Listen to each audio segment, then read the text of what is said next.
The Triple B Podcast would like to invite you to come break bread with your brothers. If you like what you're hearing on the show, if you think we missed the mark, or if we got it all wrong, reach out to us on social media. We can be reached on Twitter at triple_B_pod or search Brothers Breaking Bread Podcast. We are the Brothers Breaking Bread on Facebook, and our email is brothersbreakingbreadpod@gmail.com. Further descriptions are in the show notes. Like, follow, friend, do all that good stuff, and please never forget to break bread with your brothers.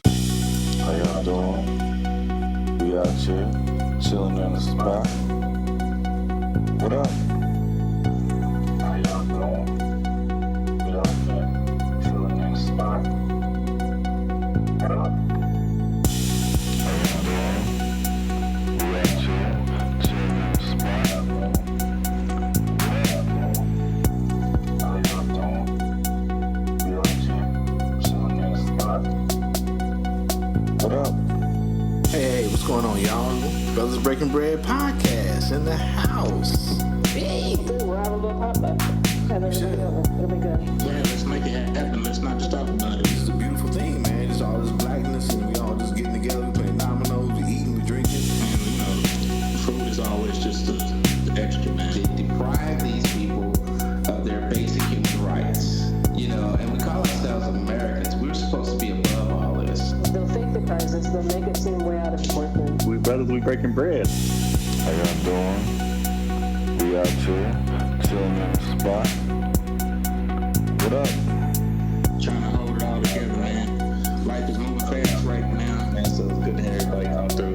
I love that, man. I love it a lot more than I could say to you guys. My name is Daryl, and I mind my business. I don't even know my coworkers. If I saw one in the street, wouldn't know who they were. I know my boss's name and Jim from accounting because he cuts my checks. I've never been in an argument in my life. I have found that you have to care to argue. I do not care. A common misconception is that I don't keep up with the news. I keep up with the news if it pertains to me. People think I'm not observant. I observe.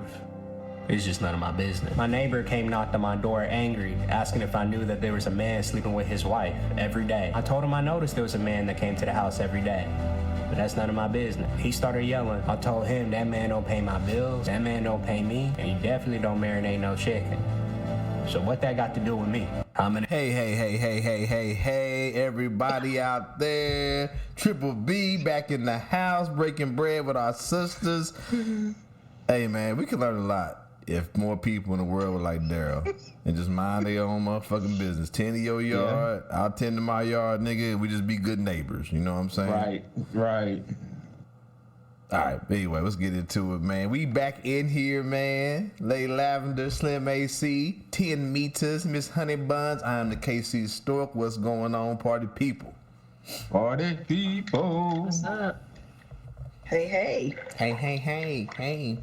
You know what we do? Let's check in so we can get it in.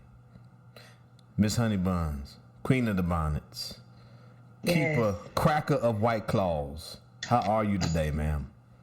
I'm pretty good. I got a. I'm sorry. That is cracker, like opening, not cracker of not. Okay, it's not a racist slur, y'all. I know how we associate White Claws. Okay. Anyway, go ahead, ma'am. You can't tell nobody no secrets these days. They tell all your business. I was gonna say that nigga had a double entendre. I know. You think?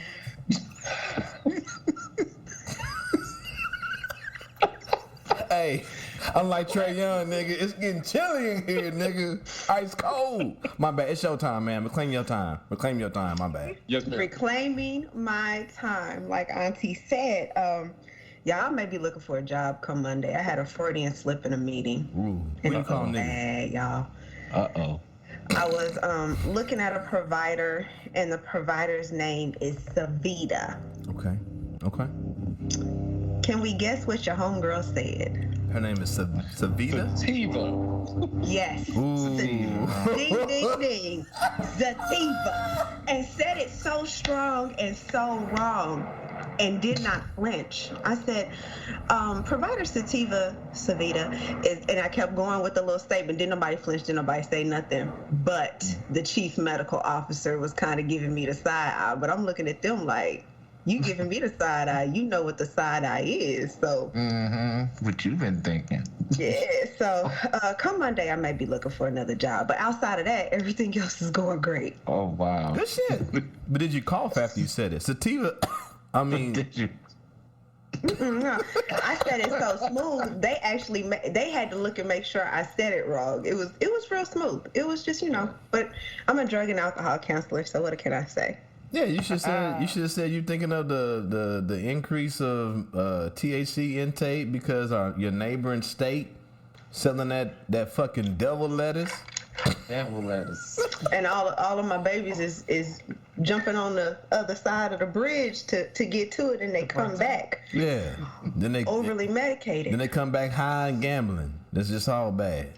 Yep, just all of the bad shit. All the bad shit. What they don't smoke, they can bring to me. Anyway, Slim AC, how you doing, pimp?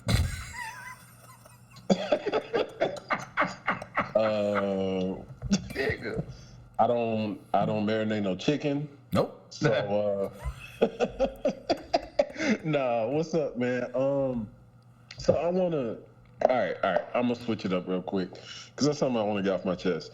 Roger, you got kids, Yes, sir. right? I have several. Right. You need to borrow one? 10. You have little ones that you care for. Oh, yes. Obviously, Kim, you are an advocate for all of our children. Mm-hmm. And Ida, you work in with children daily. So I got a problem, bro. Every day for the last 3 weeks, there's been some type of bomb threat, some type of shooting, some type of threat to a school for kids in this city. Every day for the last 2-3 weeks. Okay. And at a different school, some at the same school. And today that shit hit my daughter's school. Oh, damn. And Oh no. you know, most of them are idle threats or whatnot. But you know, when we was kids, we used to fuck around and do crazy shit, and you know, at the end of school, and you know, fights and you know, all kinds of wild shit. But it's almost like a game to them now, and it is troubling me, y'all. Like, Ida, how does that shit work with y'all? Like in y'all schools, like, are y'all seeing a lot of that in y'all school districts right now?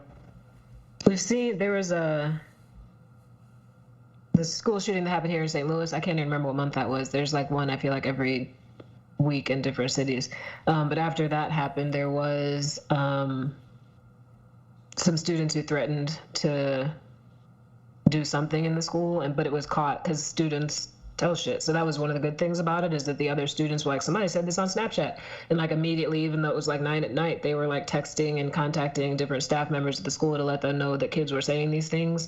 But really the kids, it wasn't like a viable threat. They wanted to not have school because the next day was supposed to be like some big test in one of their classes. So yeah, we're seeing stuff like that, but the ones that, at least knock on wood, they haven't been credible threats. But the frequency, you know, I guess it's the frequency is so nuts. Like a month and a half ago, they found a shell casing outside of Tyler's school. Y'all don't know Tyler's name. Tyler's, you know, the kid I'm always posting. My girlfriend's son, like I'm always posting him, his track stuff. Tyler, they found a shell casing outside his school. And the next week, they arrested a kid with a .45 at the school. Wow. You know, I'm just like, this shit is happening every day, man. And I don't know, like, we talk about all this gun stuff all the time on the podcast, man. And it's like, it's really almost like a fucking game to these kids to do, like, or to people or whoever's doing this shit, man. And, you know, it's damn near got me at the point where I just want the kids to go to school virtually, man. Like, because it is troubling. And then to put that on top of all the shit that the teachers have to deal with every single day, like, you got parents going up to schools, fighting kids, all kinds of wild shit. Right. Yeah. Like, and it's just, I don't know, I just had to get that off my chest, man, because that shit has been eating away at your boy for like the past couple weeks. And then today when I pick up my kid, she tells me, oh, this happened today and this is why I was late getting home, because the parents couldn't even get in the fucking school to get their kids, even though it was just a threat. She showed me a picture. It is like a line waiting for a fucking concert outside the front doors of the school, waiting to try to get in to get their kids. Yeah, bro. I don't want. It's that thing, man, where I don't know. You can trace it back to maybe the beginning of COVID, but it's like I don't know. I don't know if we know how to interact with each other anymore. You see more in like we literally spent 2 years locked the fuck up away from each other. Yeah.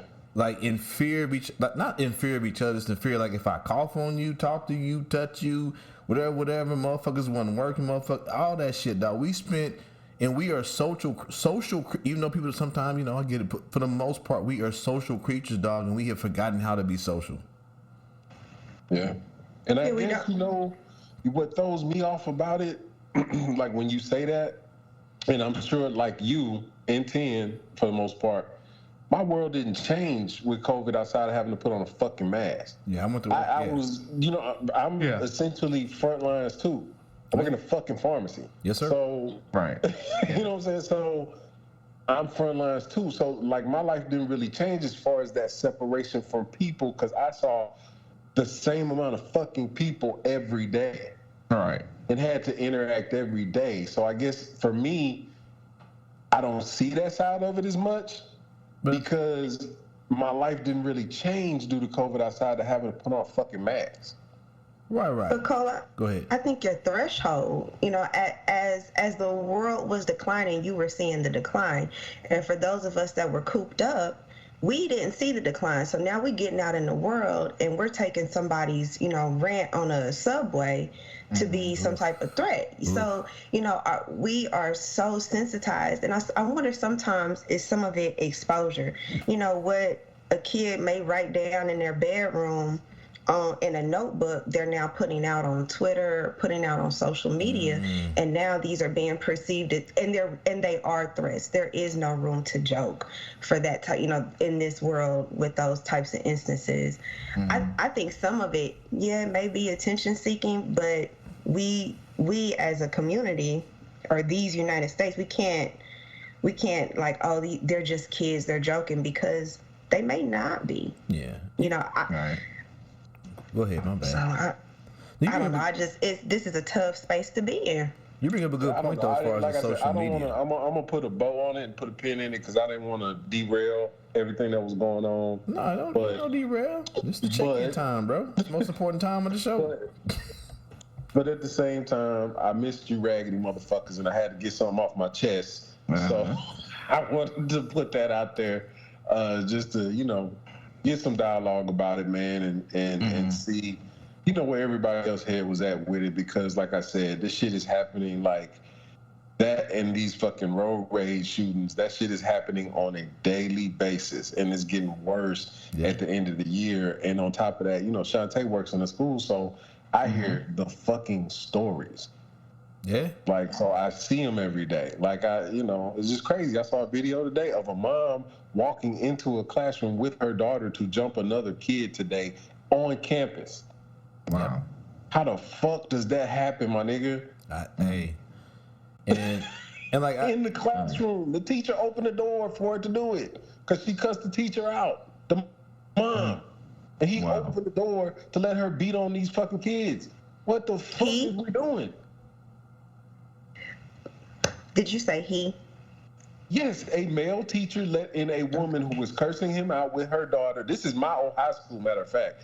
The male teacher let a grown woman and her daughter into a classroom because she said, open the motherfucking door. I don't give a fuck. Open the door. He opened the door, she pushed past him, went into a classroom, and her daughter started to fight another fucking child. I don't know, dog. What the fuck are we doing? Sometimes, like, I've been on it for like 2 years, dog. I feel, nigga, send it. Send the asteroid, dog. I'm saying, nigga, from 2020, I think 2019, I've been on, nigga, send it, dog. We are in the decline, bro. Between social media, COVID, Motherfucking everybody want to not have no rules for pistols and guns. Everybody got guns. 8-year-olds got guns. Nigga, just let's just cut out the middleman, niggas. Send the asteroid or kick this motherfucker into the sun, bro. One of the two. One of the About two. to do it fast, my nigga. As soon as they fucking devalue this dollar, this shit gonna break fucking wide open. Yeah, because I mean, like, and sometimes I got teenage kids, man, and they be fucking up. But I hope, cause they teenagers, but I hold them niggas accountable. I don't say what your teacher didn't do, what your teacher didn't do, what they doing to you do that. Nah, nigga, what the fuck you do? Why that teacher talk to you like this? Why that teacher do to you, nigga? And it need to make sense. And I'm gonna ask your twin brother the same fucking question. And if that nigga don't hey nigga, I'm like a motherfucking police detective, nigga. And if that nigga don't give me the same answer, nigga, both y'all getting fucked up. And then I'm gonna go to school and start asking questions after I fuck y'all up. But it's the problem. To me, I think a lot of people don't want to deal with their kids. They don't want to discipline their kids. I won't say a lot. It seems to be not a lot. I keep saying a lot. Many people who do not want to discipline their kids, who don't want to hold their kids accountable. So it got to be, because if I hold my kid accountable, that means I have failed in some way as a parent. That means I have lacked some way to enforce or to whatever. So instead of saying, I ain't doing what I need to do, it got to be the school that's fucked up. It got to be this teacher that fucked up. It got to be this other student that fucked up. Nah, nigga, what's wrong with your little nigga? Why this little nigga bringing guns to school? Matter of fact, where did they get the gun from, nigga? Where they get gun money, nigga? Right. Right. I didn't even think about it from that viewpoint. Yeah, I mean, where did they get gun money? Because last I checked, guns were expensive as fuck. But fuck gun money. Where did they get the gun from? Period. Exactly. And money then or not? How many fucking 8-year-old dude have? Why would Ellis have access to a gun? Yeah, nigga. And to me though, I'm thinking, to me that's a failing as me as a parent. That's how I take it. Mm-hmm. That's how I was raised. My parents felt they were accountable for my actions. So if I fucked up, they were like, well, we got to discipline you. And unfortunately, that didn't mean teaching in the Winston household. That mean getting fucked up. But it wasn't like, it wasn't your teacher. Yeah.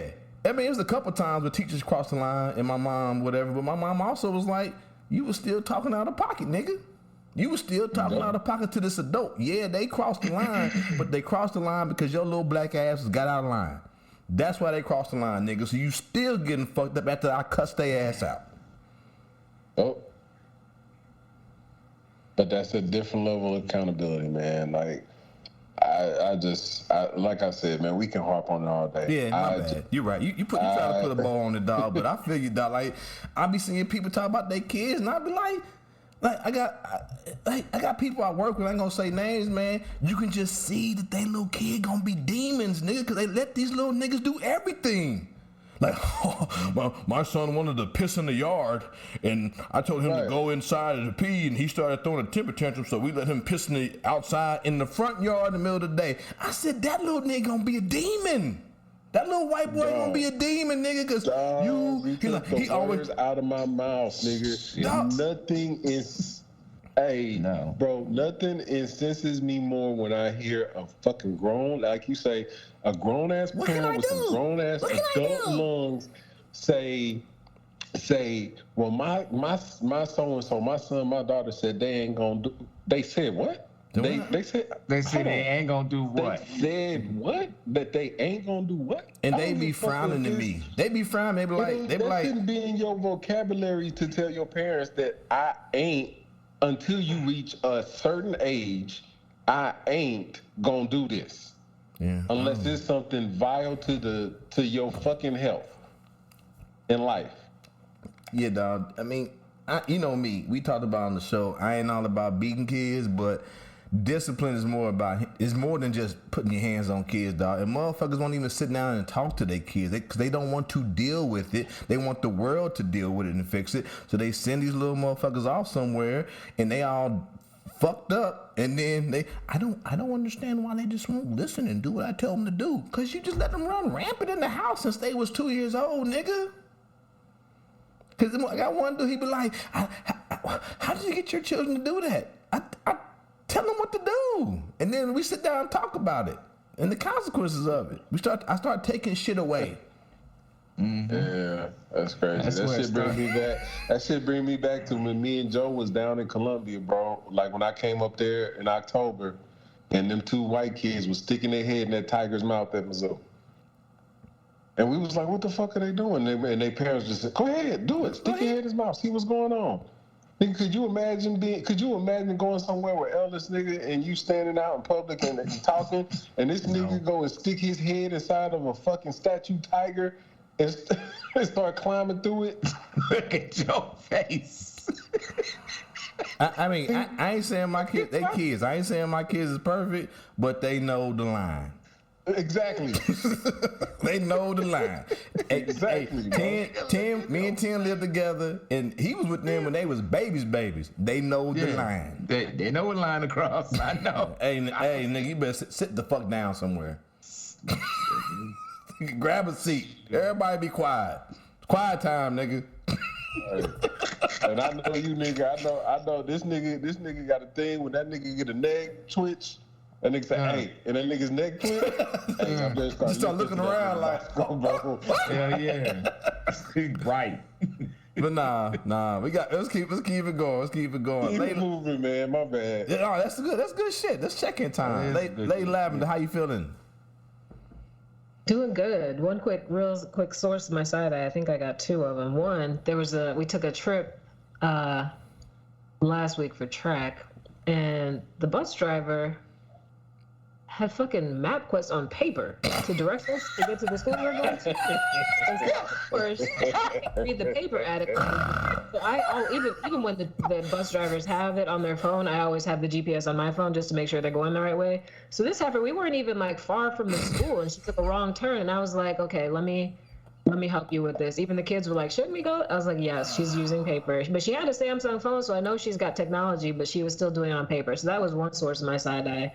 I was like, just going world, like, why are you like this?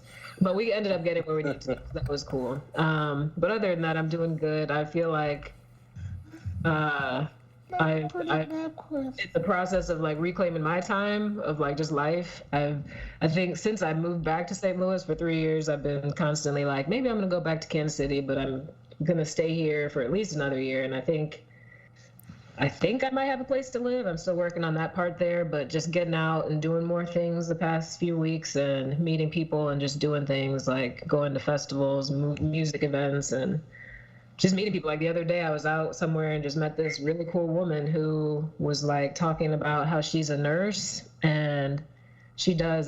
So my dad is like very deeply, he's got dementia. This is really like getting really, really, really, really bad, like every day. And so this woman I was talking to her and she said she was a nurse and I was like, oh yeah, blah, blah, blah, talking about hospice care and how my dad's starting that. And then she said that's what she does. And so it was really cool getting to talk to her about like her passion for that. And so it was like, oh, okay, hopefully the people who are working with my dad are similarly passionate about the things they're doing and helpful with that. But it's just been real nice just meeting different people and just doing things and like just doing things that I should have been doing, but am now doing. Like last night, I was just decided last minute with some people we wanted to go see the John Wick movie, but it was only showing at like 10 at night. So like went out there at 10 at night and saw a movie, even though I had to get up early today and go to school. But just digging in and doing things and trying to get back to like earlier this year. There's my principal who I used to work with. He was one of my assistant coaches when I coached at a different school, and earlier this year was like talking about, yeah, man, you just seem kind of stressed. Like I remember back in the day, you used to just be unbothered all the time. And I was like, oh yeah, just going through some things now, but I'm trying to get back to that me where I'm just going with the flow and doing things. And then this week it was kind of cool. So AC, you were talking about kids going to school virtually. So we had some testing, like state testing they were doing on Wednesday. And since I'm one of the instructional coaches, I'm in charge with like helping coordinate some of that stuff. So we had some virtual kids who aren't connected with our school district, but they live in the neighborhood. The school they're associated with is in Springfield, but they had to take a test here in St. Louis. And one of the kids, this real great kid, he was sitting there, they like finished, and he was sitting out there next to where I was because I was checking all the kids in the morning and throughout the afternoon and helping them leave when they needed to. And this kid, he's like, goes to school virtually. He said, I think he started just in the middle of last school year, but just sat down, was talking to him, and it was just really cool. He was like, yeah, I think I want to go into education. And he was like, well, how did you do that? And so started talking about history and like how he loves history and how he's from the Congo. And I was like, I'm West African as well. And just talking about that and like making sure that he understood, like, you know what, it's okay if you don't end up doing this job. Like, you want to do philosophy, you like computers, you like all this, like do all that stuff while you're in school and do all these things. And just, it was really cute because a lot of those kids who were virtually taught, well, I won't say a lot, but some of them, as they came up to the school, I tried to be like real friendly and nice to them as they walked up, because some of them were, I think it's like anxiety is the reason that they don't go to school in front of other people. But he just seemed like a very social person. He was like, yeah, I'm social, but I had to do this for personal reasons. So it was just cool at the end because he was like, it was so great talking to you. He's like 16, I think. He's like, so great talking to you. And you taught me so much, even just in this little conversation. So I was like, look at me impacting kids like that don't even go to this school. So it was just nice, like trying to feel like I'm getting back to the me that's like the real me. So that's. Oh. That's dope. Dope. That's dope. That was real dope. Done? You pushed mute. You okay? You done? Oh, no, I think my dog pushed that. Just Oh, okay. She's like on my lap trying to get attention. Whenever she sees me on a call, as soon as I start talking, she's got to get all up in my lap and do stuff. So. Right. Mm-hmm. But yeah, all good here. Well, good. That is beautiful. That's beautiful. Good. Well, thank you. Thanks for coming. For being here. Mr. 10 Meters. Yo. What's up, pimp? Another life in the old, KC and everything like that. Real quick, I just finished the last of the move, so I'm officially 100% moved back to KC. Let's see, one big announcement and everything. So, and just in case the fellas don't know or you guys are unaware, this is a very important month for me. Very special month for me, and I want to celebrate it. You Mexican? No, it's not Mexican. No. My bad, bro. But it's Pacific Islanders Asian month. Mm-hmm. And y'all know how I like Asians. I love them. Don't do this. I love some Asians, man. Sir, y'all know I love Don't open Asians. that door. Sir, don't go down. Man, Sir, come on, stop. man. At ease, y'all know how much I love Asians. Soldier, at ease. Bruh. Stop. It's not. Bruh. It's not about fetishizing.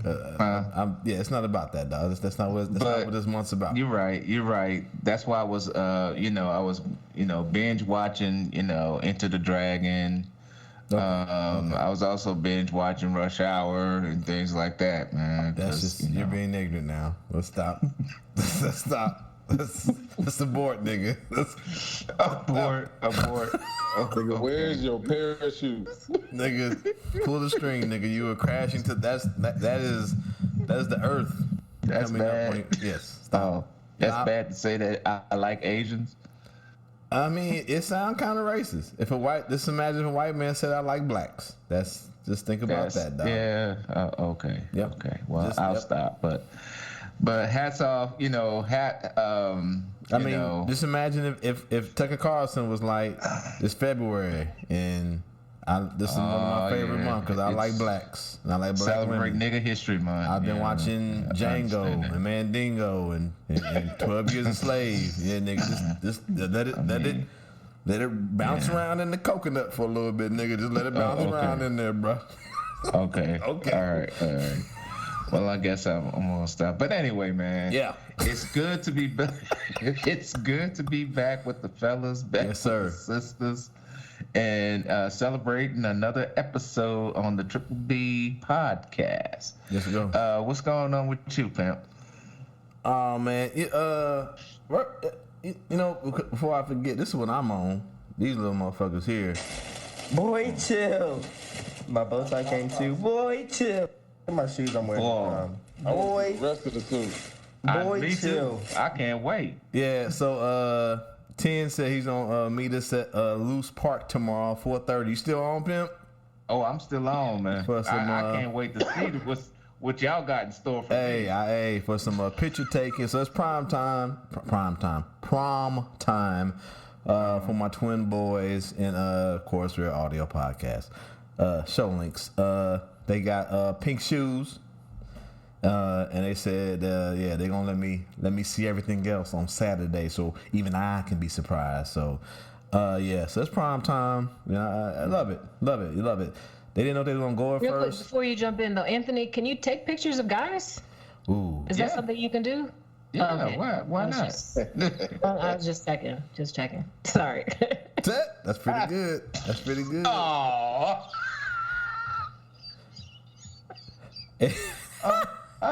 That's pretty good. I mean, is it hate if it's true? Anyway, but I want to thank the whole crew here for allowing me to take the week off last week to give praise to one of the podcast. I guess one of the podcasts, half of the reason why we podcast. Hot Five Starter.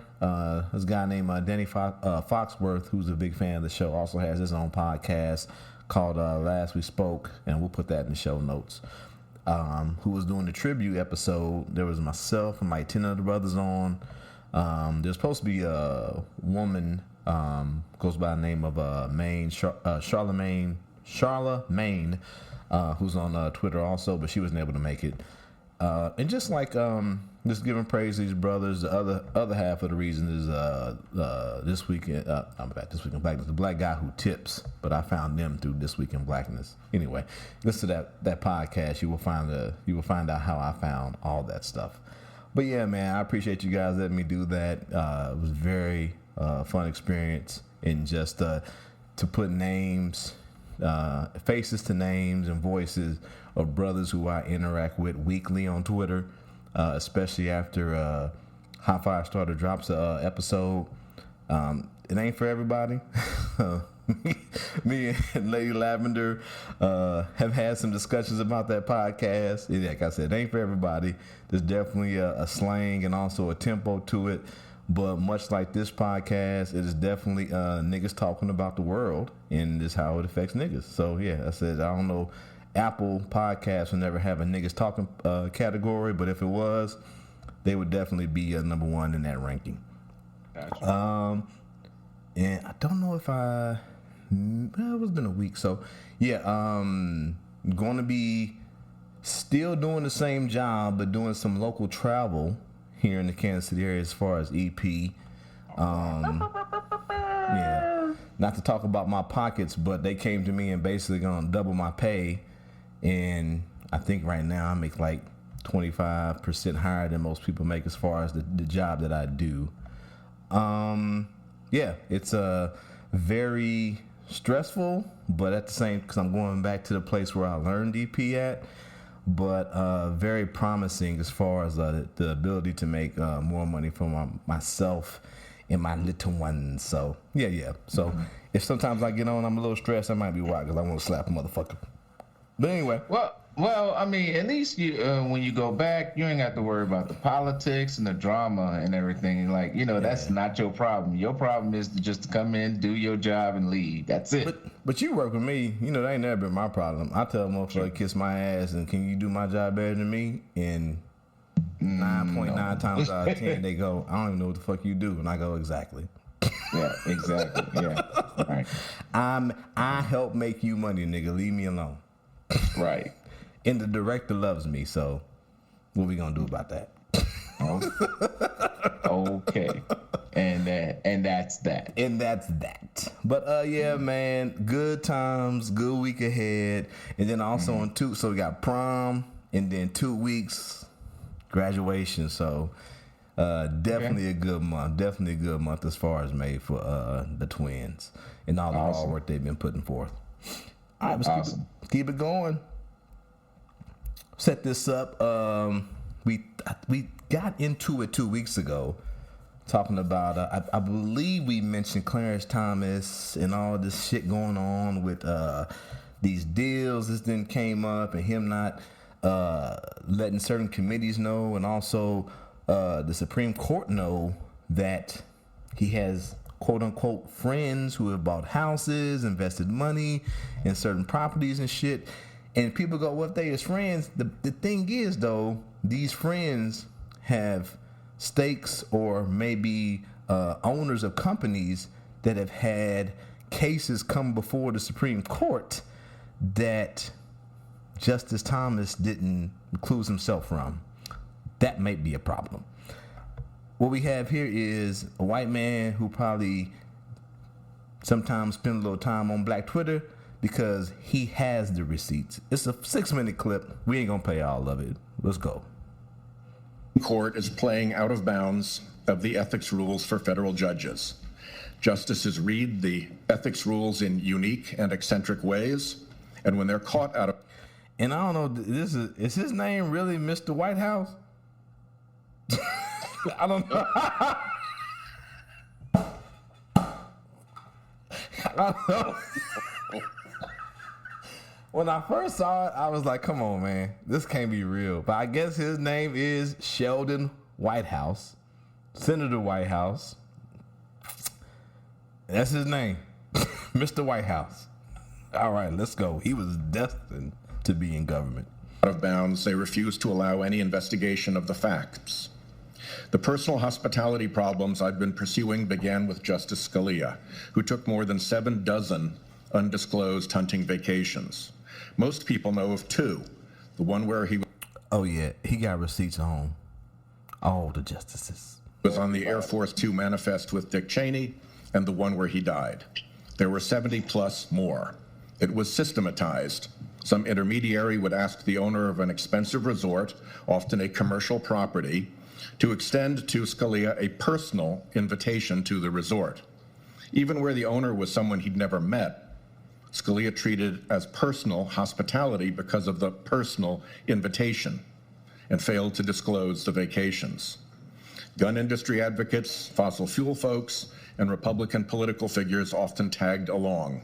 No reasonable reading of the term personal hospitality would cover this, but the Supreme Court let this go on for years.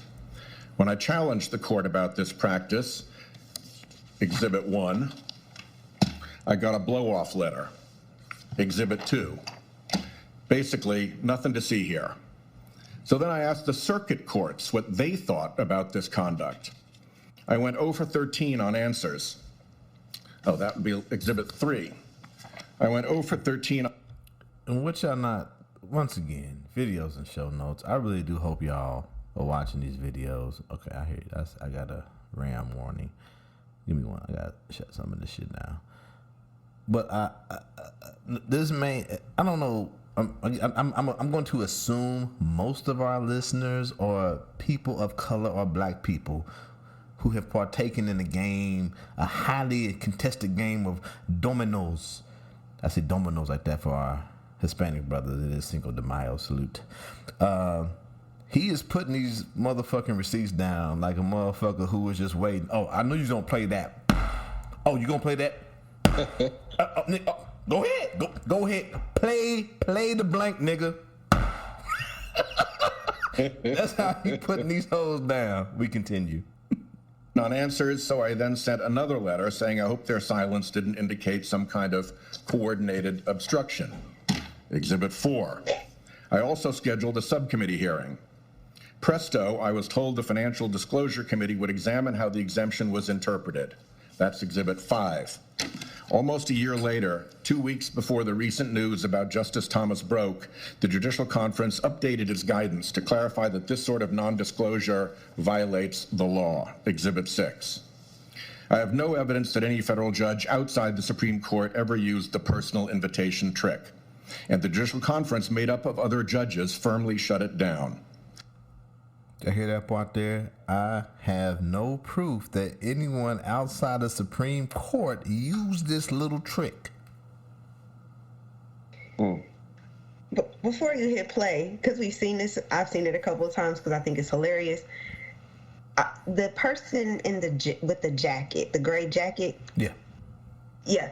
Watch them move, because it's like they know their time is coming, and then watch what they pick up and take. So I hope y'all catch that when y'all rewatch this. We'll play a little more. Regular judges would be loath to use that trick because a complaint about it would go into a proper process and would be investigated and measured against the law and the ethics code, and a conclusion would be reached, and that conclusion could be embarrassing. Only Supreme Court justices refuse to allow their conduct to be investigated or reviewed. My bill would fix that. Here's an example of the no investigations problem. The key fact to determine whether Justice Thomas was bound by law to recuse himself from the first January 6th committee case was what he knew about his wife's insurrection activities and when he knew it. On that fact, the lawfulness of his initial recusal decision turns. Yet, And sidebar here. It's not even a sidebar. I'll make it make sense. This is the reason that I know why TikTok will never get banned, because this is a 6-minute clip filled with information, but right now the average motherfucker in the United States probably can't stand to watch more than 30 seconds or something if it ain't entertaining. And that's what these motherfuckers want. This is a committee out in broad daylight telling you how the Supreme Court is fucking us over. But we like, niggas ain't pop locking, ain't no kiss me, ain't none of that shit. Ain't nobody watching this shit. Ain't nobody watching That's that when you shit. mention that, because they just had a study that came out. Even like Sesame Street, the segments used to be like 1 minute and 30 seconds. Yep. Now they're broken down to like 30-second blocks. Yep. And so our attention spans are so different now. We cannot attend or focus, but we can't ingest either. So like something like this, I'm not gonna lie, y'all, I have to watch a couple of times because y'all know I'm a little scatterbrained anyway.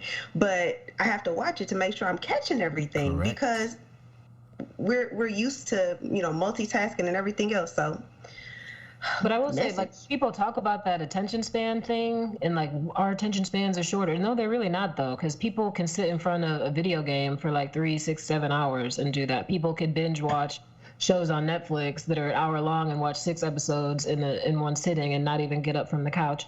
So it's really just the attention span on important things that are like news, like political or governmental or health related, don't keep our attention. And maybe it's because they need shorter clips. Maybe they need to make it more entertaining. Maybe people just need to listen and actually understand. Like, everything this man is saying is like, what the fuck are these government people doing who are supposed to be in the supremest court of the United States? So I don't think it's an attention span thing. I think it's people just don't give a shit about government and about things like that. I hear you, but I will say for the video game things, a lot of times that's done online, and those are like 5 at maximum, maybe 5-minute rounds of action, especially online gameplay.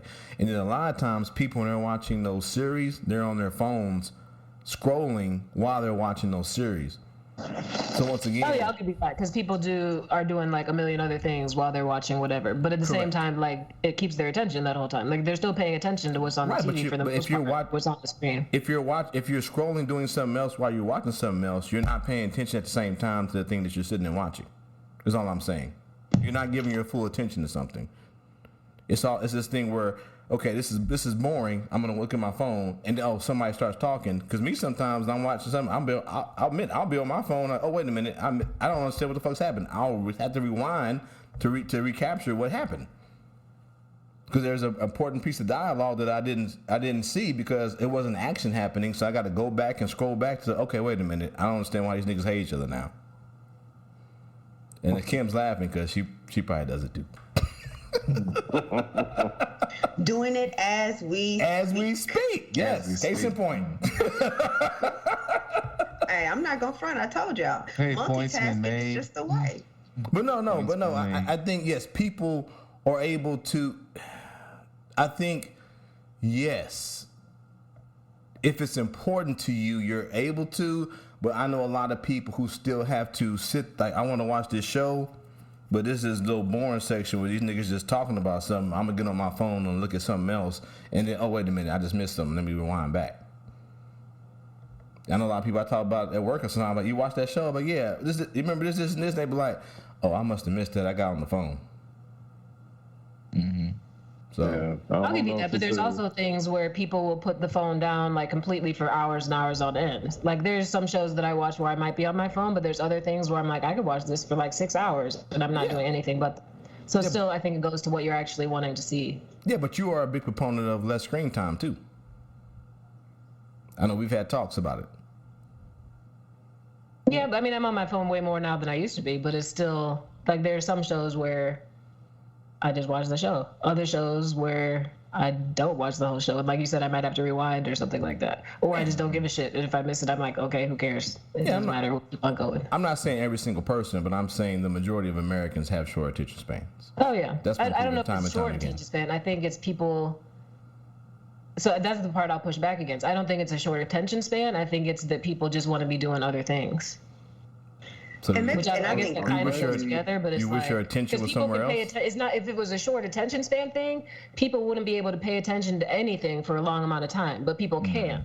That's what I'm saying. So if it was a short attention span thing, nobody would be able to pay attention to anything for a long time, but people can when it's something that they really want to be doing or seeing. Yeah, I'm not making an absolute statement. So you're saying statement. it's kind of like content curated, depending on the content that they're ingesting, depends on how long.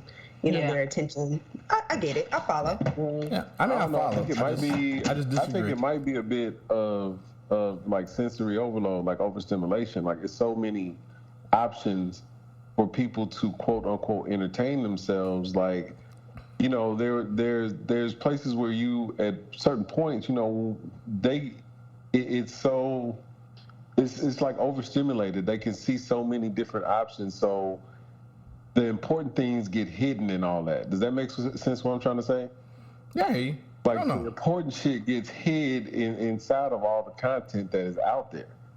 Correct. I hear you. I mean, I look at music also, like the average song, the time frame seems to decrease more and more. Used to have, in the 70s, you got songs that are fucking sometimes 5 to 6 minutes long. I think the average time for songs now might be 2 to 3 minutes, if that. Yep. And they were talking about a lot of hip hop artists, especially, are making, like we talked about TikTok. They are making songs that can be curated so that the hook or whatever can be employed in a TikTok loop, because that's where they get more listens, more. I guess how more spins, listens, however the fuck it pays on Spotify or whatever. Yeah. But I hear what you're saying. I mean, we can all agree to disagree. That's great. Thomas has never been officially asked that question. It's a cover-up in plain view. The Supreme Court alone among federal courts is okay with that. My bill would fix that. Which brings us to Justice Thomas's recent non-disclosure of supposed personal hospitality from a right-wing billionaire and its problems. First problem, private jet travel is not in the personal hospitality exemption, which is limited to food, lodging, and entertainment. Exhibit 7. Some textualist, by the way. Second problem, Thomas said it was okay because he'd asked colleagues. But that financial disclosure committee, it's there to ask about financial disclosure.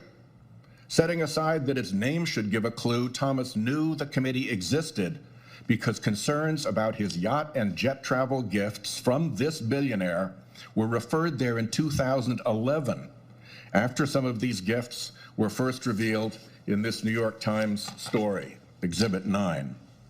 We get it. Thurgood Marshall crawled so this nigga could fly. My bad. I wasn't expecting that one, homie. I just wasn't expecting that one. I know. Sorry. My brain. That's all right. It's okay. Yeah, man. This ain't good. And people really need to understand this. And, I mean, of course, we talk about it all the time. The pubs is they getting in line, marching orders, and well, why can't he have gifts from his friends? What's wrong with that? You get gifts from your friends. I'm like, yeah, but I'm not Supreme Court justice, and ain't none of my friends coming to me to get a ruling in their favor. And you don't ask for a gift. A gift is a gift. Like, gift is a gift. He opens by saying, like, yo, don't you want to give me that? And then put it in writing that you want to give me that. Oh, give me that. God, hey, just give me that. Give me that boat. Yeah, fuck that nigga. Anyway, that's bad, man. He bad. That's bad. Cause cause we know how it go. All of a sudden, he gonna be the blackest nigga ever, and he gonna speak for all black people. If something bad, if all this shit come to light, and this nigga get motherfucking impeached. So yeah, fuck that nigga. Gonna turn into Van Jones. Or Isaiah Washington. He be clowning, dog. That nigga be on TV. That nigga be on Twitter clowning. That nigga said all his best teachers were members of the Klan, dog. I am not. Yeah, I'll pull it up on when we doing another video. But yeah, fuck that nigga. Wow. It's not funny, but we talk about minding your business, like. So I don't know if y'all heard about this subway killing. Yes, sir. Yeah, and when Lady Lavender was in NY, had a chance to go there, see her, spend some time on the subway system, and there's some crazy people there, but they usually minding their own motherfucking business, saying crazy shit. I went to San Francisco for a conference. Last year, big homeless. I mean, like big homeless problem out there. A lot of people a lot of people just out there in the streets just yelling, ain't bothering nobody. With that, like I said, a lot of mental health issues that go with that homeless population, but they ain't bothering nobody. They just talking loud. They're on the corner yelling. So. In this NYC subway passenger putting unhinged man in a deadly chokehold. So basically, 25-year-old. So dramatic video. We're gonna play the video. Y'all won't be able to see it. Dramatic new video shows a strap hanger. What? I'm taking matters into his own hands, pinning down an unhinged man, quote unquote, for me. In a deadly incident at a Manhattan subway station this week. 24-year-old pastor stepped in after the vagrant, identified by sources as Jordan, nearly 30, began going on an aggressive rant on a northbound F train Monday afternoon, according to police and witnesses who took the video. He starts to make a speech. Freelance journalist Juan Alberto Vazquez said in Spanish during an interview Tuesday, referring to the disturbed man. He started screaming in an aggressive manner. He's screaming, so of course most people take that as aggression. Vazquez told the Post. He said he had no food, he had no drink, that he was tired, doesn't care if he goes to jail. He started screaming all these things, took off his jacket, a black jacket that he had, and threw it on the ground. Once again, not a threat to anyone. That's when he said this. That's when he said the strap hanger came. What the fuck is a strap hanger? What is a strap hanger? I had to look it up. I looked it up. It's just so that's somebody ride the subway. Okay, thank you. But they had to stand up and ride. That makes sense. That makes sense now. Yeah.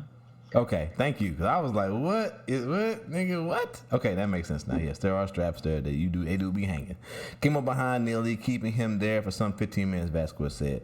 The approximately 3 minute and a half long video shot by Vazquez shows the blonde subway rider lying on the floor of the train with his arm wrapped around the man's neck. That's called choking. The train was stopped with the doors open. With the doors open. At the Broadway Lafayette Street, Bleecker Street station, where Vazquez said the conductor had called 911. So this whole thing is just so angering to me because I lived in New York for like 7, almost 8 years. Mm-hmm. And I promise you, like when I worked at this school, I lived in the Bronx and worked in Brooklyn. So I had to take a train for about 60 to 80 minutes going to work every morning.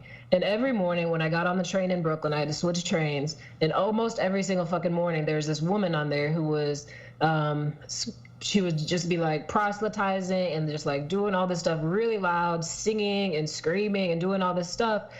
Yes, it annoyed the shit out of me. Yes, I was like, I wish I could just like fall back asleep.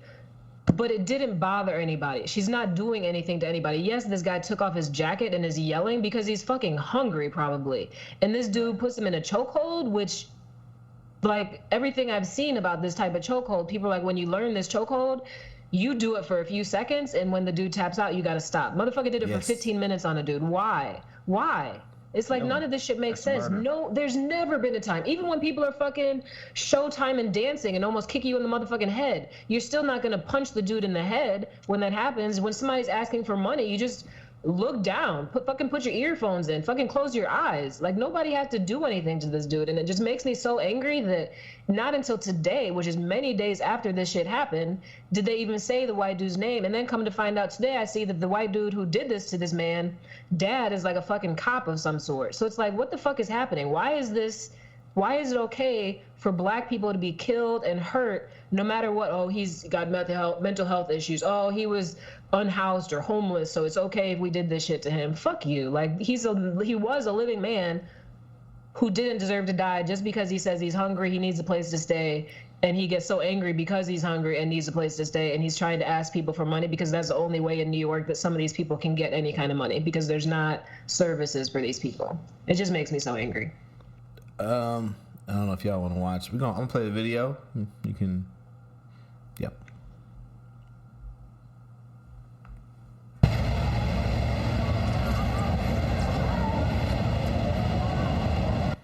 And I will say, I haven't seen the video. Go ahead. Go ahead. No, you go ahead, Lady Lavender.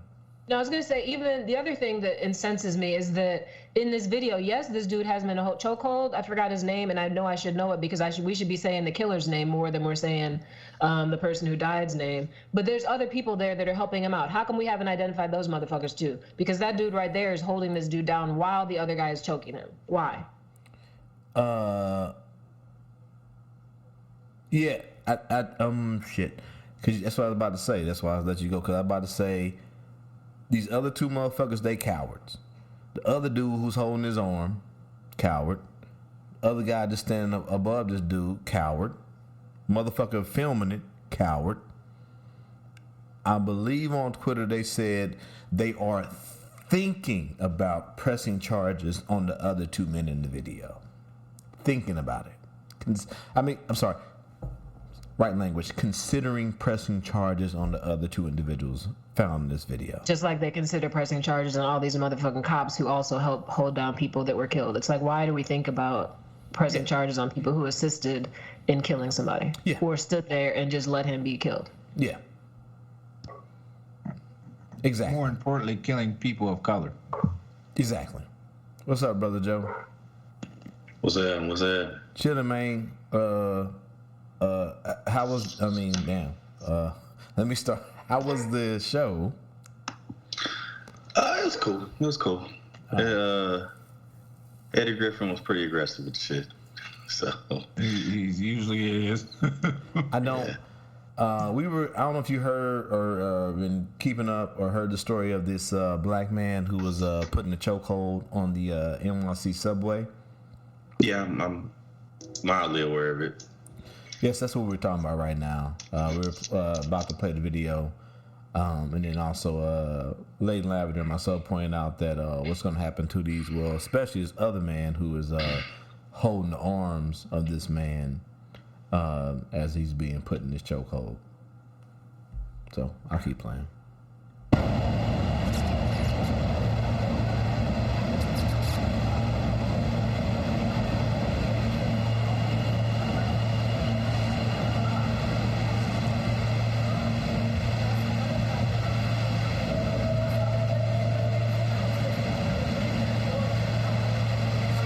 We get it. And like you said, Lady Lavender, it's like, I'm in the military. I learned combatives, all this shit. It's like, once a motherfucker subdued and not threatened anymore, you can stop. Yeah. Yeah, the news claimed dude was an ex-Marine. That too. I was about to say that. Y'all all beat me to it. Everybody's been reading and listening to it. But the thing is, like, when it happened, it took so many days for this shit to come about. Like this curly haired white boy is in the wind. You know what I'm saying? They might need the feds to find this white boy. Right. This is crazy, man. It's like this vigilante justice. I cannot stand how they are villainizing the victim. Like I'm still trying to find an article where I can get the gentleman's name or the man's name that choked him out, killed him. But there's people who are going like, oh yeah, 2 weeks ago he was, in the subway yelling. And I'm wondering if he was trying to get arrested so he could be detained, so he could have a meal in a safe place to stay overnight. But they keep talking about his substance use. They keep talking about his mental health concerns. None of it justifies what happened to him. But that's what they're trying to give this perception that because he was mentally ill, he could have done something. Yeah, but this white boy wouldn't know he was mentally ill. This white boy wouldn't know he was bipolar, schizophrenic. All he knows is a black man got on the subway, started yelling, and the white boy approached him. Yep. Even in the article we read, even though they don't say his name, he approached him and put him in the chokehold. Right. And not the other way around. But we talked about it when we were doing the check-ins, man. Like we just and like Lady Lavender said, this shit happens every day on the New York subway. Like motherfuckers just like yelling, blah blah blah blah. Like I said, I went to San Francisco. Every corner I went to, motherfuckers yelling, just whatever. But no one approached me. No one touched me. No one said anything. Like directly to me. They just yelling. You know what I'm saying? So, what the fuck? Like yeah, he's a Marine. Okay, motherfucker, you a Marine. You mean you're in the armed forces? There are rules. There are rules to the battlefield. Rules of engagement. So what we talking about? When I hear motherfuckers talk about, well, he was in the armed service, this and that. Okay, so that mean he a bitch that would have got his whole convoy shot up because he would have heard a loud noise, started shooting children? Now we gotta fight to get out of some motherfucking village? Matter of fact, the rules of engagement, I think we talked about years ago, the rules for engagement overseas are much more motherfucking severe than over here. You can't fire until fire upon. That's Article 15. That's take your ass to the house. Automatic. So, yeah. I didn't. Okay.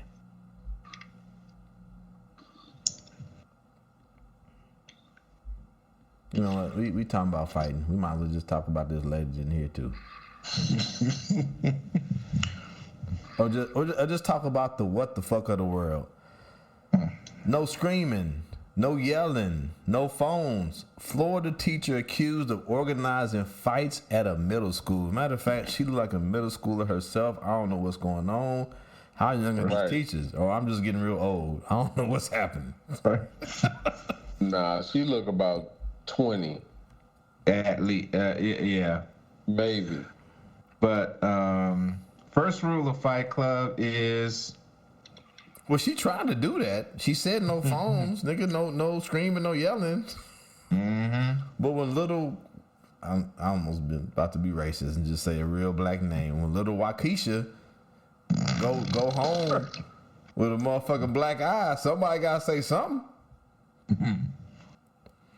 Tallahassee, Florida. A woman identified as a teacher at Griffin Middle School in Tallahassee, Florida is facing charges of contributing to delinquency of a minor for what courtroom documents call an alleged role in organized fights in her classroom.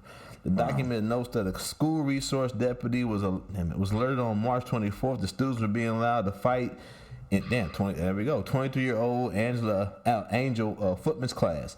School administrators were shown the videos that. Wait a minute, didn't she say no phones? Nigga, what? That was the first thing she said was no phones, no video. Show videos that screaming. allegedly show several fights taking place between March 22nd and March 23rd. Nigga, that was a quick grand opening, grand closing, real quick. According to the document, several 6th grade girls told the text that they had participated in planned fights during school hours, and they alleged they were invited back for additional fights. They also reported that Footman made statements including 30 seconds, no screaming, no yelling, no phones. A detective indicates in the probable cause affidavit that he reviewed videos and identified a Footman sitting on her desk, failing to intervene and making statements including no screaming, no nothing, and stop pulling hair. The documents also said no records of Footman reporting the fights to administrators were found. This bitch was running around the school being Don King. Damn. That's crazy. Setting up fights. Or more like Well, in Florida, if you can't teach Black history, she feels like, well, then I'm just gonna let Black kids fight. So. Django.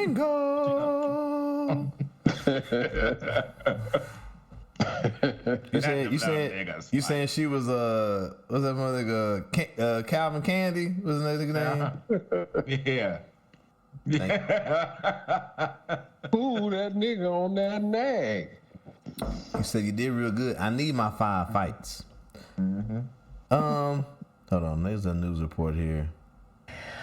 Buying a ring on JamesAllen.com can save you up to... Hold on. Y'all don't get no time on here. Y'all ain't contributed. Anyway, skip this ad. Let's go.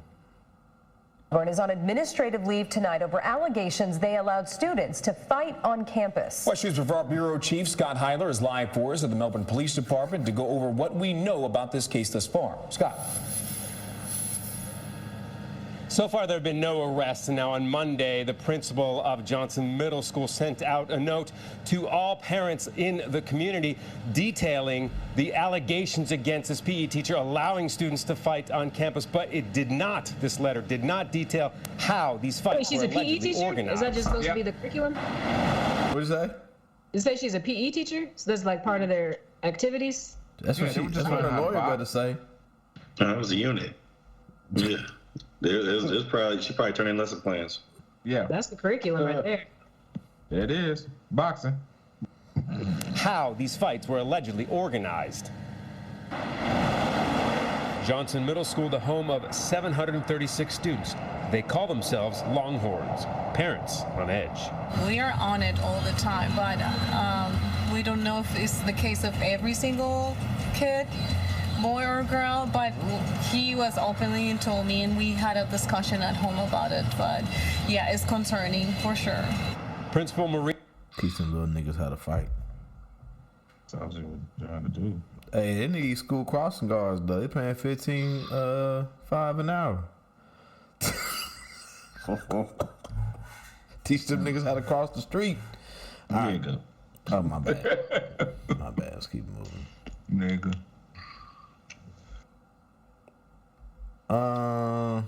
Because we were not on last week.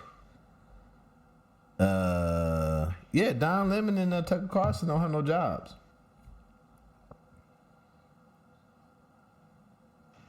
On the same day? That's crazy. Same. Well, day, you that's said crazy. they said it need crossing guards, 15 something an hour. Oh, that's fucked up. Rick Ross offered that nigga a job at Wingstop. Now, I know Tucker Carlson was caught up in the whole what's the voting thing that Fox News got caught up in, and he. Oh yeah, the voting scandal. Yeah, the Georgia voting scandal. What's the name of the company? Yeah, I could look that up. I think Tucker Carlson was part of the settlement, bro. For real. Yeah, I think they had some emails that came out throughout that whole thing where Fox News may have took even a bigger hit. Yeah, I mean, damn, they paid what was it, $787 million? Yep. A lot of money. Nigga, they are literally like a college team that's trying to take their own lick before they get suspended by the NCAA, nigga. Okay. Yeah. They fired Tucker Carlson and took a $785 million hit to keep the lie going. Now, did Don Lemon did he have some litigation going on also? Of sexual harassment, I think. Yes. Okay. Because I mean, some possible charges of sexual harassment. Because Don, I say every once in a while he be saying some dumb shit, but Don, like, we got this clip here with Don B. Yeah, he be sometimes he hold niggas accountable. Yeah. Oh, yeah. So yeah, I don't want to. I know they got fired on the same day, but I ain't about to put Don and Tucker Carlson in the same boat. With due respect, I find your explanation reductive and actually insulting, including to black Americans, to say that black people today, compared to 1964, 1865, haven't. And this is GOP presidential candidate Vivek Rama. Yeah, fuck him. Whatever. He's a brown man from India who's about to tell black people how they should be happy that they're here and that it's been good since forever. Made progress in part because of the freedoms we secured. And the Second Amendment was part of what secured hang on, that please. freedom. I cannot keep a thought if you guys are talking to me in my ear. So hang on one second. So to say that black people, say what you said again. Black people secured their freedoms after the Civil War. It is a historical fact, Don. Just study it. Only after their Second Amendment rights were secured. They were not secured their freedoms after the Civil War. That is not. You are discounting Reconstruction. You're discounting a whole host of things that happened after the Civil War when it comes to African Americans, including the whole reason that the Civil Rights Movement happened is because black people did not secure their freedoms after the Civil War, and that things turned around. People tried to change the freedoms that were supposed to And happen. You know how they got it? They got their Second Amendment Reconstruction. rights, and they actually got the NRA played a big role in that. But today, Don, the NRA did not play a big role. Absolutely, they trained black Americans how to use firearms. That's a lie. That's not. The NRA did not play a big role. This is just historical fact. But It's Don, not historical fact. The part that I Just find because you say it's historical fact. The part that I find insulting is when you say today black Americans don't have those rights after we have gone through civil rights revolution in this country. You are sitting here telling an African American about the rights and what you find insulting about the way I live, the skin I live in every day. Here's where you and I have a the different freedoms point that of view. black and white that black people don't have in this country, and that black people do have. Well, here's where you and I have a different point of view. I think we should be able to express our views regardless of the color of our skin. We should have this debate I'm not saying you without shouldn't me express your regarding views, you as a but I think black it's man, insulting that but you're me sitting regarding you here, as a fellow citizen. That you're That's what I sitting think we here, should say. whatever ethnicity you are, explaining to me Whatever ethnicity about I am, I'll what tell it's you. like to be black. Whatever in America. ethnicity I am, I'll tell you what I am. I'm an Indian American. I'm proud of it. But I think we should have this debate. Black, white, doesn't matter. I think we should have this on debate. the content of the if you're ideas. do it, you should do it in an honest way and in a fair way. And what you're doing is not an honest and fair way. Okay? But we appreciate you coming on. Thank you. That's enough, nigga. That nigga like Indian Donald Trump. Pretty much. He just That's how you professionally say, nigga, get the fuck out of my face. Yeah. But don't nobody love telling niggas how good they got it, but people who ain't niggas. No. I mean, then he's like, we can have this debate. It's nigga, what we debating? You trying to debate facts, right? And then I should have pulled it up. There's another clip. I think I think he said it here, or there's an extended version where he talks about the NRA and how they supported black people getting guns and shit like that. And I'm like, nigga, that is a direct opposite thing that happened with the NRA, especially in California when the Black Panthers started walking around with assault rifles, nigga. Oh, the yeah. NRA said, oh, no, sir, this is not what we about. But this, once again, we talk about on this show all the time about history being enveloped and wrapped up in the whole confusion of critical race theory when it's just fucking history. So that gets erased. And then what you have is jackasses like this spouting this bullshit. And then people take it as the gospel because it ain't being taught nowhere. Right. Except Joe Jeff's class and Lady Lavin's class. That's about it. That's about it. You're going to have a whole motherfucking just generation of motherfuckers that think the NRA wanted niggas to have guns. Right. They overlooked everything that happened with the Black Panthers because of it. All they gonna know about Black Panther is Wakanda, nigga. When it's all said and done, that's all they gonna know about the Black Panthers. They gonna think the Black Panthers are from Wakanda. They gonna think Wakanda's a real place in Africa. It ain't. Nigga, I had a white man ask me that about my motherfucking scrub cap. Wait a minute. Remember, I was there when he I did know it. you were. Thank you, sir. You were there. I ain't gonna say his name. A representative from Abbott asked me was that made in Wakanda? And I was like, that's not a real place, sir. That is. Nigga, That is it only on TV. It is real. Vibranium is not a real metal. No. I don't know what you want me to tell you, bro. It's none of that shit is real. No. Anyway, man, thank you, sir. I forgot that you were there. Can't I make was this there. shit up. And yeah, Tucker Carlson, he gone too. But he a bad man. But the scary thing about it though is he has a big following. And just like how we talked about with Trump and joking around with that, that nigga might dip his hat into that presidential pool. He could. I could see it. That's a new level of fear unlocked. I didn't even think about that. Oh. Okay. Yeah. He has a big following. There are a lot of people out there that think he speaks to the unheard masses and don't understand that he's just selling snake oil. Exactly. And I don't understand why he don't fuck with black people, especially saying that he comes from the Tyson family and they chicken kingdom. But that's just me. Sorry. Were you drinking something, sir? Sorry about that. Don't cough into the microphone, please. I'm sorry. Makes it hard for Joe to do the editing. Please don't do that.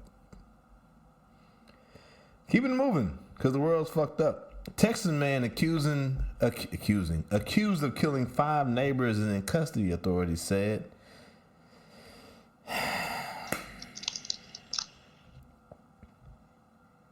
Hey y'all, come on y'all. Once again, I will make my speech as a proud gun owner. I am okay with people owning guns, but everybody don't need to have a gun. Some of y'all need gun training. Outside of that, some of y'all need to go see a fucking therapist. Yeah, niggas is nuts. Because you niggas is loud next door, you decide we just gonna start shooting in the houses and shit and kill mamas and babies? That's what we doing? Oh, my bad. That's what we been doing. My bad. I said earlier, man. I mean, it's not even like it's real anymore. Like, it's not even like it's real life anymore. As much as this shit is happening, as much as this shit is just out. He's been deported 4 times between 2009 and 2016. That's the part I was just looking at that part because I feel like people were focusing on the fact that the people he shot were immigrants, but this dude has been deported as well. How come people aren't touching on that part? It's more protect the guns, but not the fact that this dude maybe shouldn't be here. Because if you touch on that, then there's a flaw in the gun laws. And they never want to touch on that. They never want to touch on the gun laws, the easy accessibility to it, all of it. Anything to do with that, we can't. Let's not talk about that. Let's not talk about that. So you had a subset of people, like the way that I read it, I thought, he was outside shooting. The neighbors came out and say, like, can you stop that? Can you chill out? Hey, sir, could you please stop firing your firearm at 9 o'clock at night so my baby can go to sleep? That's basically what happened. Right. So but they said this is an ongoing concern. So you have a set of people who cannot verbalize their concerns to the police out of fear of them being removed. Mm-hmm. And so now they're living in an unsafe situation. All of this could have been avoided. All I'm hearing is all of this could have been avoided. Yeah. I mean, but it's the same thing. We ain't talking about undocumented people. The same reason why black people don't call cops to the neighborhood because they know it get all fucked up. I mean, you got people who literally call for a welfare check, and then what happens is the cops. Hey, my uncle, I ain't talked to this nigga in 2 weeks because you go check on him, and now my uncle dead. Or just simply as just, hey man, my neighbor next door won't stop firing his AK-47 into the fucking air all night. Could y'all please come and just tell him to stop doing that? But what happens is now you got 5 people dead and the baby. And then, like you fucking said, reason. like we said, this man has been deported numerous times and still, and I get it, he's been deported, so the clapback would be he'd been deported, he's already gonna break the law, so he would get guns illegally anyway. Fine, but why are guns so easily accessible?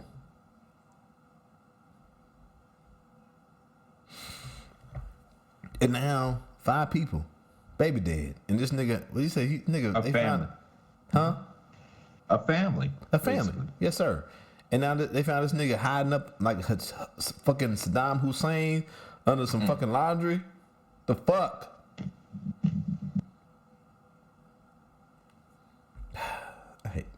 Nigga, send the asteroid. Send it, or just kick this bitch into the sun, please. Hey, I had my rant on it earlier, bro. I ain't got no more words for it. Like it's I don't know. I don't have no more words for it, man. But like you said, Ace, like you said earlier in the pregame, it's crazy. The school threats, motherfuckers coming to school with guns, finding casings in the schoolyards and all this shit, man. You got motherfuckers knocking on doors, shooting people, motherfuckers in the wrong driveway, shooting at people, delivery drivers pulling up in the wrong driveway, they get shot at. Mm-hmm. The fuck? Niggas just going to motherfucking grocery stores, killing people? Cause they just hate niggas?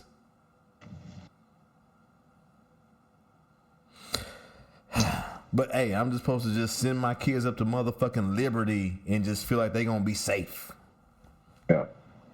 Cause they play football. And white folks love football. They love niggas that play football. But how they gonna know that these niggas play football when they out going to get ramen noodles at night? You know what I'm saying, man?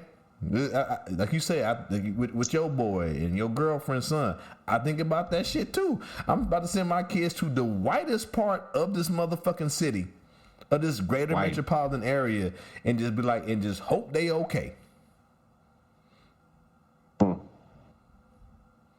Let's not forget, we just talked about this yard boy.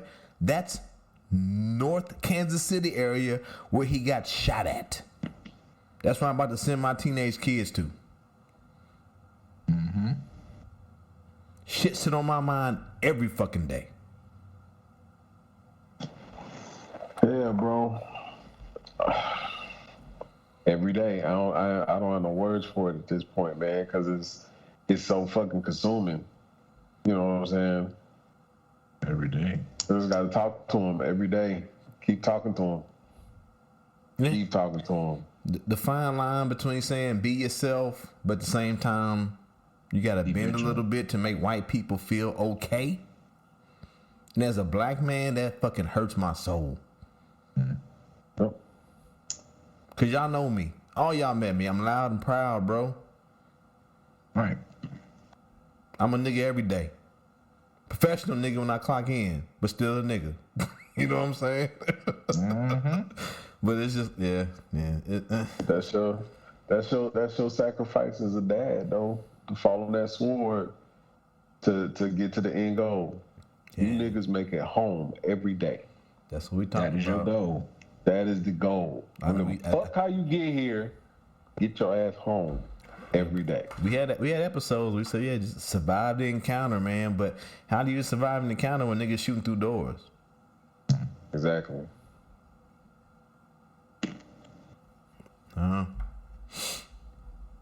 Keep moving. Keep it moving. Talk about scary. The so-called Godfather AI joins the lead to offer a dire warning about the dangers of artificial intelligence. So I don't know. These songs have been taken down in the last 2 weeks before we took that break to allow me to do the podcast with Danny. But yeah, man, there was like a Drake song that wasn't really a Drake song. And I forget the other artist that they made a song about. Kanye, yeah. That wasn't a Kanye song, but they used artificial intelligence to make songs. Yeah. This AI is real wild. Very wild. Fuck this shit. I mean, they could just listen to the recordings to get the cadence of the voices, and so now they know how to break words up to make it sound like exactly, the cadence of my voice. I mean, AI got its goods and its bads, but I know you're gonna jump into it, so I'll hold my little. No, go ahead. Rant. Go ahead. I just feel like at the end of the day with all this AI stuff, it could be used, but I feel like for positivity, but we've tapped into something that we do not yet know how to control. And so when I'm listening to this little interview, it seems like we've made a system that is narcissistic and can feed into our own personal narcissisms that we have. And so imagine being able to brainwash a group of people but touch them individually. So you're going to make them super passionate about whatever it is you want them to be passionate about. I just feel like we're going to end up, people will have the propensity to be brainwashed by this because it just knows how to speak directly to you. I know I'm probably sounding kind of scattered and I don't want to get choked out like I'm a rant or something, but at the end of the day, it's super scary because we don't know how to control it. We don't know how to turn it off. And it's just continuing to get smarter and smarter. Mm-hmm. Because it's learning. It's continuously learning. It's feeding on. And it's like, hey, man, y'all ain't seen the Terminator, the Matrix? That's where I was going with it, Skynet. I ain't seen none of it. And we laugh about it, but here's the thing, it wasn't even AI. It was some niggas were let's just talk about the Gmail scams, the email scams, with somebody somewhere saying, hey, if you send me $10, I'll send you $1 million. Niggas fall for that shit every day. Every day. So now you got an artificial intelligence that we have built that can mimic niggas' voices, can call you and sound like whoever. To snatch your kids out of school. We need to think about it. We need, if the man who was the forefront in inventing this shit and leading this shit is saying, hey man, I don't know, we need to heed the warning. So we'll push play.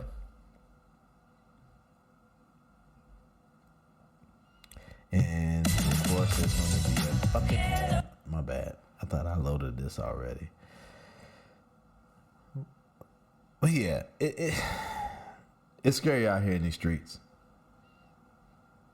That's why I'm trying you niggas still want a podcast? They got your voice. My name is Roger. I'm gonna start talking like the Cookie Monster, nigga. They're not gonna get me. C is for cookie.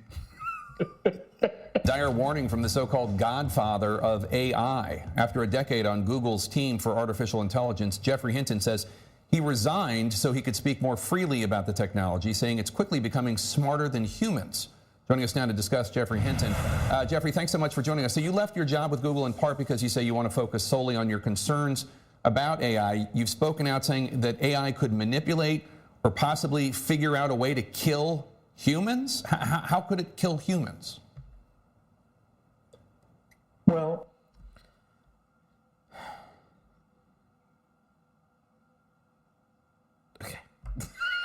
eventually, if it gets to be that's all I want to do, just take a deep breath and go. I get he being a journalist. How could it kill humans?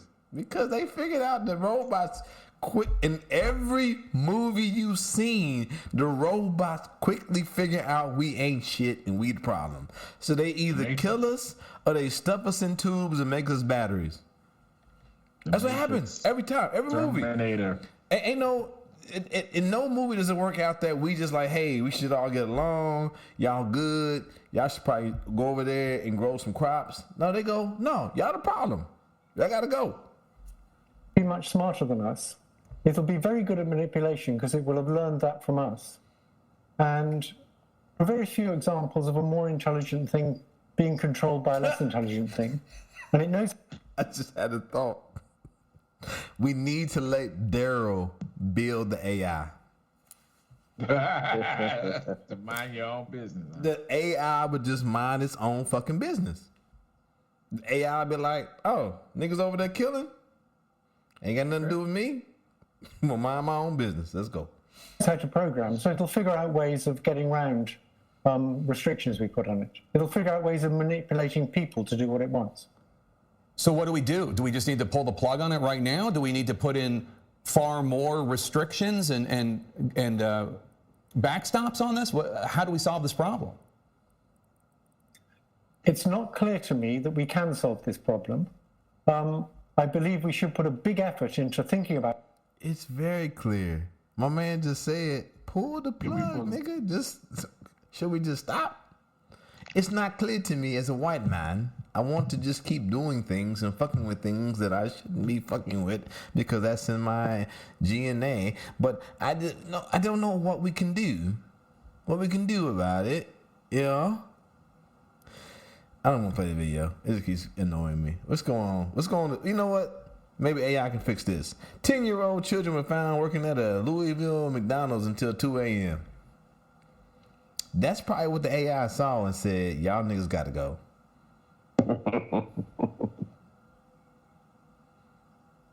Mr. AI, if you I don't know what your name is, Robotron, Ultron, whatever your name is, I would never allow my 10-year-old to work at McDonald's. Please don't kill me. 2 10-year-old children were found working at a Louisville McDonald's restaurant sometimes until 2 a.m., the U.S. Department of Labor said Tuesday. The revelation was part of an investigation into child labor law violations in the Southeast. The agency also found 3 franchises that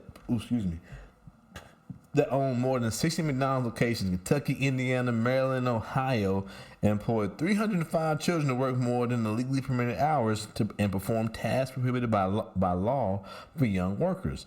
The Labor Department said in a statement, investigators from the department's wage and hour division found 2 10-year-old workers at a Louisville McDonald's restaurant among many violations of federal labor laws committed by 3 Kentucky McDonald's franchise and operators, the release said.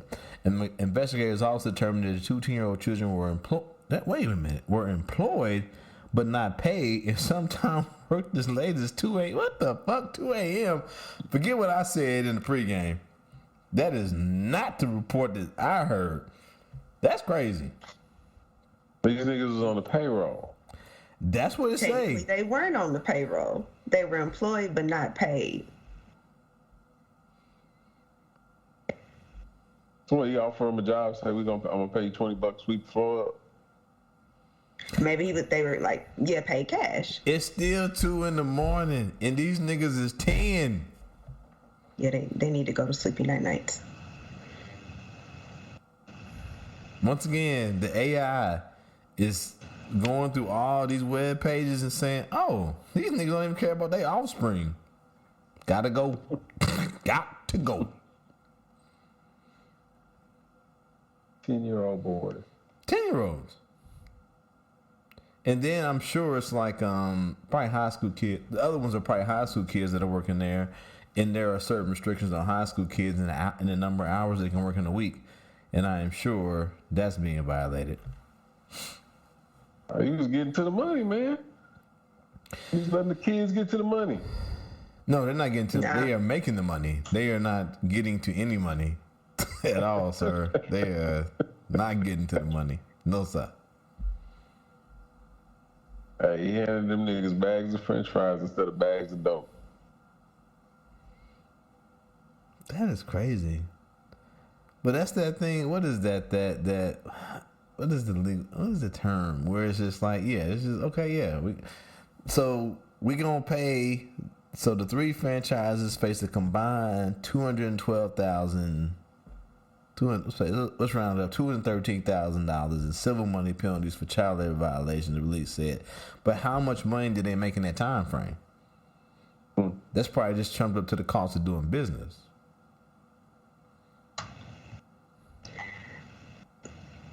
Yeah, I mean, there needs to be something else. Like, be honest, child. That's child abuse. That's child neglect. I need to see some different things happen. Someone did very ingeniously state that no 10-year-old should ever be working in a fast food kitchen or around hot grills, ovens, and deep fryers. But I mean, like, ever. That nigga need to be at home listening to fucking Blues Clues or fucking Teen Titans Go. It's 2 a.m. The nigga need to be asleep.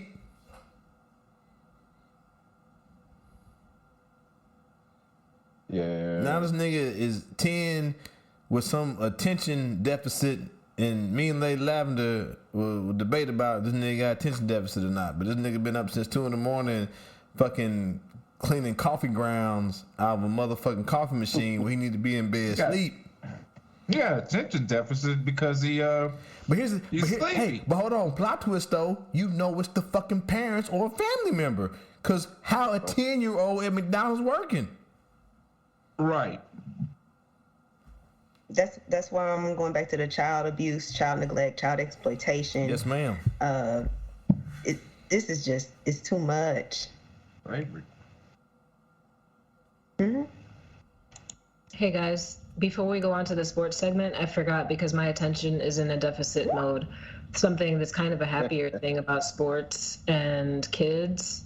So my nephew, I just found out today, my nephew plays basketball. He's just decided to play AAU basketball for the summer because he wants to get better for the next school year. He's a freshman right now. And he was talking to my sister, his mom, and was like, yeah, our coach is real cool.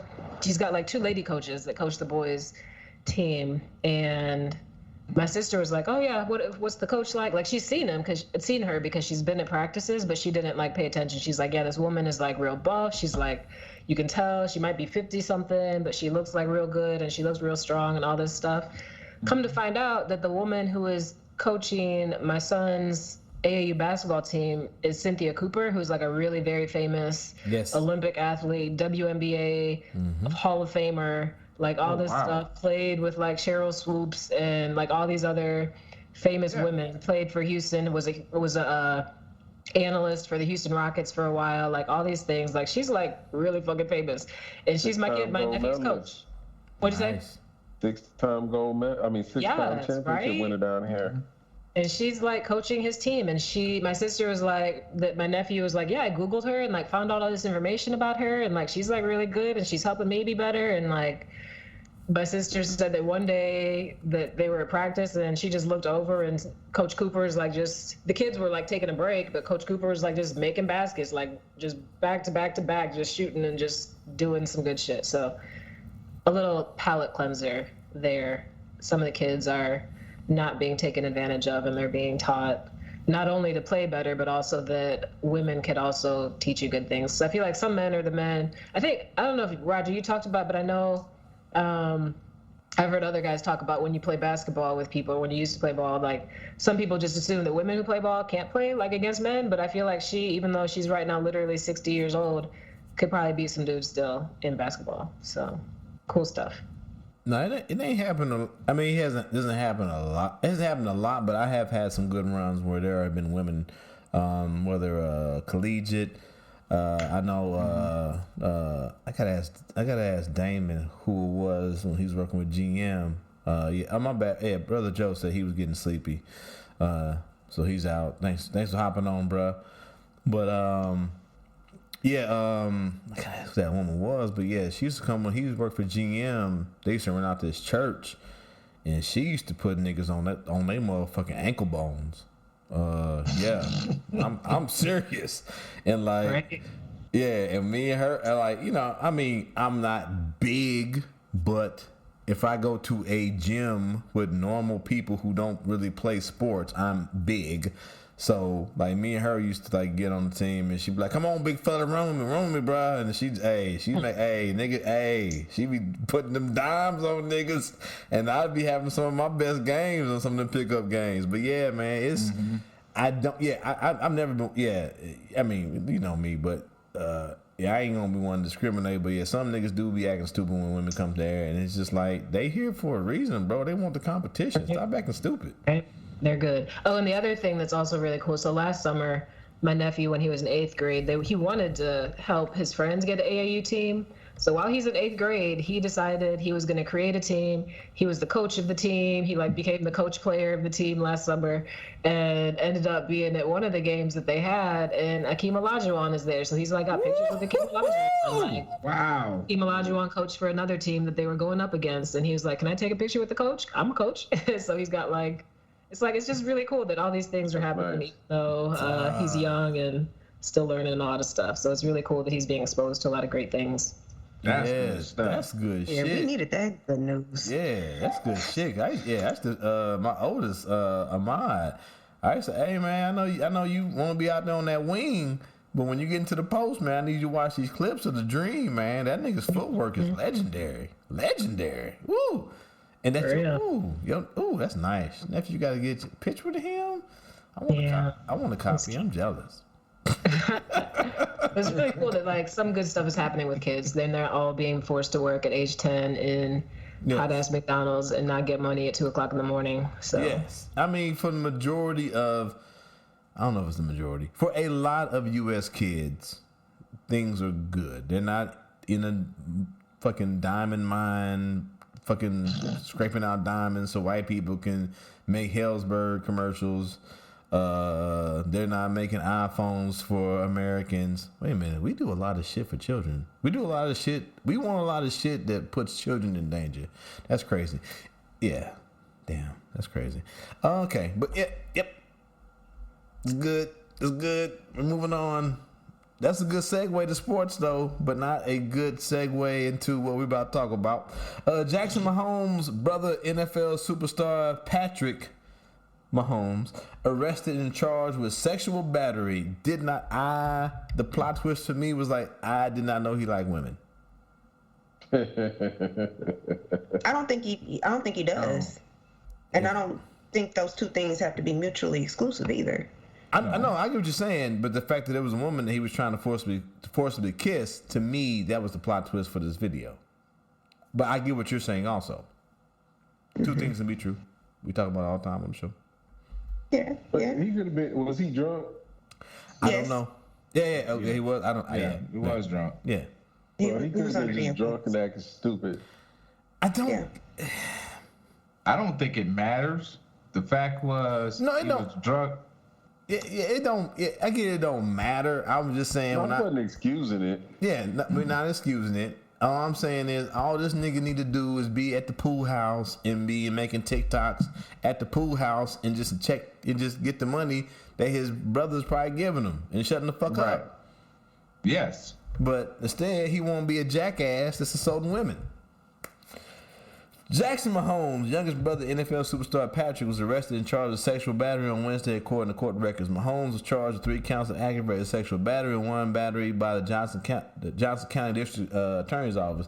The 22-year-old, he 22 years old and already this kind of nigga, get it out of here, was arrested at 7 a.m. Eastern Standard Time on Wednesday and was booked into a detention center. He posted $100,000 bond, his brother probably did, and was released, court records show.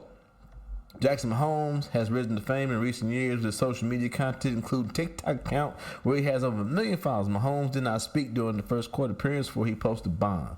He appeared virtually in custody from the jail, according to CNN affiliate KCTV. Upon leaving the court, he did not respond to reporters' questions about the incident.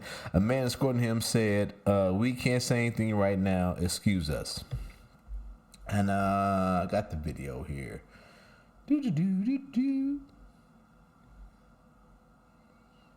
So, I don't think there's audio, but in the show notes, but playing this for the crew. I don't know if y'all seen it or not. No.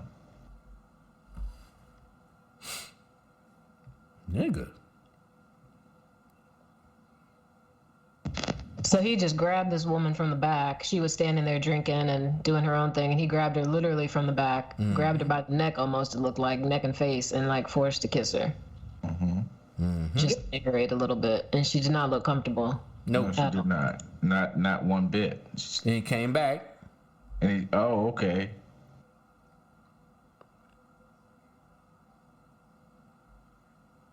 Yeah, Jackson's a piece of shit. And this was the bar owner too, if I'm not mistaken. Oh, the bone. I'm sorry. The bar owner is the one that got assaulted. Yes, the one that he's kissing in the video. Yes, sir. Oh, yeah. And when I say no, I'm not saying that. Yeah, just because I thought he did not like women makes it any more foul. So don't take my words the wrong way. Just like when I first heard it before I saw the video, I was like, damn, this nigga grabbing up men, and then I was like, oh, okay.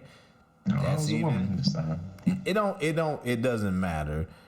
And the fact that he has had, I think I kind of thought this nigga was just gonna go away and just realized like he need to shut the fuck up, because I think he had the whole thing where he showed up somewhere with a big party and was like, y'all know who I am, and just like, nigga, just stop.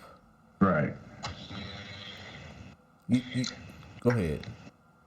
I'm really surprised at the amount. Like, I just feel like Clark Hunt overall is not for foolishness. And so I'm wondering how much longer is this going to continue, because everyone is calling him younger brother to Patrick Mahomes. I did notice that all of this is happening after the NFL draft. I feel like that was kind of strategic. Like, we don't want this to be out and about before the draft. You know, we don't want to taint that whole situation. But, you know, Jackson, and I'm not sympathizing with Jackson by any means. I mean, I imagine he's probably trying to find himself. You have a father who's an athlete. You have, Patrick, who you just gonna be a shadow. So you probably struggling with your own set of shit, your own set of demons. Patrick needs to tell his little brother to get some help. Because this is the wrong way to find yourself. I was about to say that they might want to check him into a facility. Maybe I'm built different. If I had a big brother and my daddy was like boom, but I ain't got the arm talent, nigga, once again, I am fine hanging out at the cabana at the back of the fucking resort or whatever we own, nigga, and just collecting that check, shutting the fuck up. Nigga. I will be your biggest cheerleader and just give me the money. I will do nothing bad. I will do anything you want me to do. You want me to like polish your shoes or clean your house? Okay, just make sure you give me my $100,000 for that month. Like, nigga, that's what I'm saying. I stay out of trouble. I am fine. I am okay. Matter of fact, y'all wouldn't know who Roger Mahomes was. Y'all be like, oh, that nigga got a brother?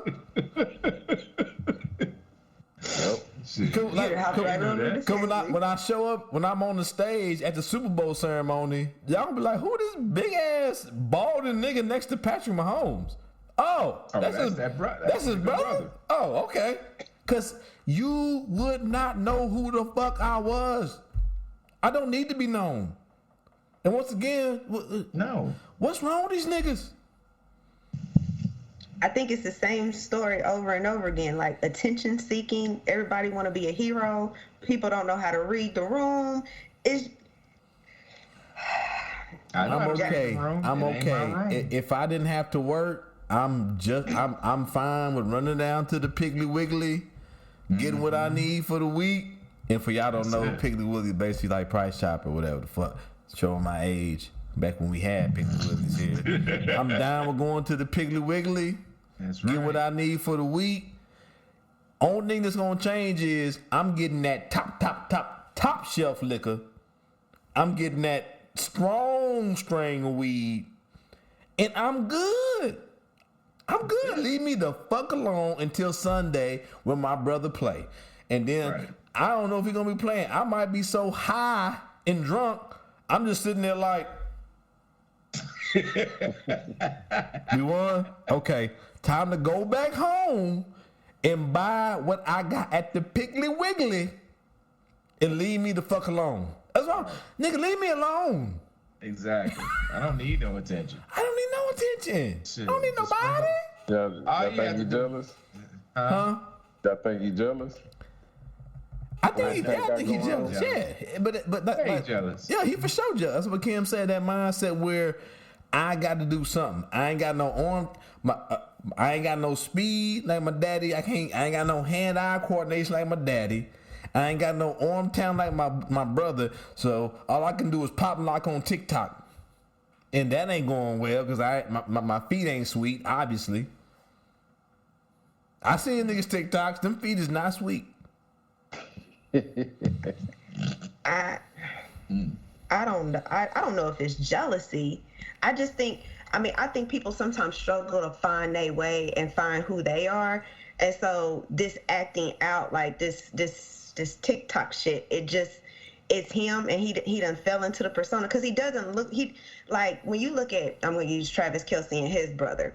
You can kind of look at Travis and tell that Travis was the one that was giving mama and daddy some problems. Like, he the one that, you know, he gonna get somebody a run for their money. But Travis also knew, I'm fucking with Big Brother.